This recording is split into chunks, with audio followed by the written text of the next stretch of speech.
Dua rumah warga Kebumen dan satu lainnya di Gunung Kidul rusak pasca gempa M6,4. Warga sejumlah wilayah di daerah istimewa Yogyakarta, DIY, dan Jawa Tengah, Jateng, merasakan guncangan kuat gempa magnitudo M6,4.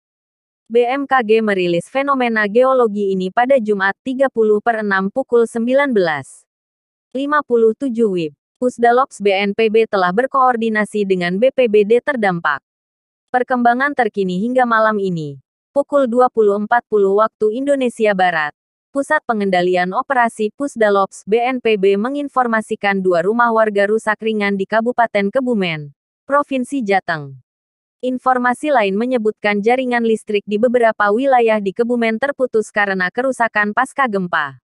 Di wilayah DIY, satu unit rumah warga rusak, tepatnya di Kabupaten Gunung Kidul. Pusdalops BNPB akan terus memonitor dan melakukan koordinasi dengan beberapa BPBD di wilayah DIY, Jateng dan Jawa Timur. Tim Reaksi Cepat TRC BPBD di wilayah terdampak telah berada di lapangan untuk melakukan pendataan dan pemantauan. BNPB menyebutkan warga di beberapa wilayah merasakan guncangan kuat.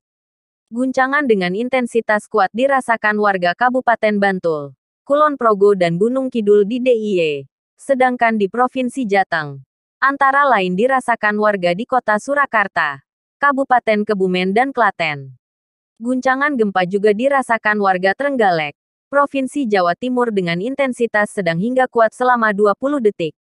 Berdasarkan parameter Badan Meteorologi, Klimatologi dan Geofisika, BMKG, gempa M6,4 berpusat di 86 km barat daya Bantul, DIY, dengan kedalaman 25 km.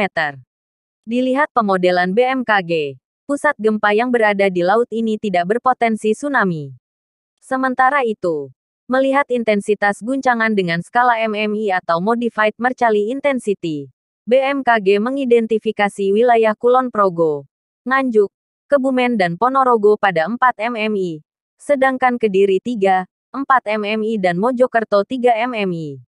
BMKG mendeskripsikan semakin tinggi tingkat 2001. Dampak yang dirasakan semakin besar. BMKG mendeskripsikan skala 4 MMI yaitu guncangan dirasakan oleh orang banyak dalam rumah. Di luar oleh beberapa orang. Gerabah pecah, jendela atau pintu berderik dan dinding berbunyi. Menyikapi fenomena gempa bumi, BNPB mengimbau warga untuk waspada dan siap siaga. Antisipasi adanya gempa susulan. Pastikan struktur bangunan rumah tetap kokoh sebelum kembali ke dalam rumah pasca gempa. Persiapkan tas siaga bencana apabila harus melakukan evakuasi ke tempat aman sementara.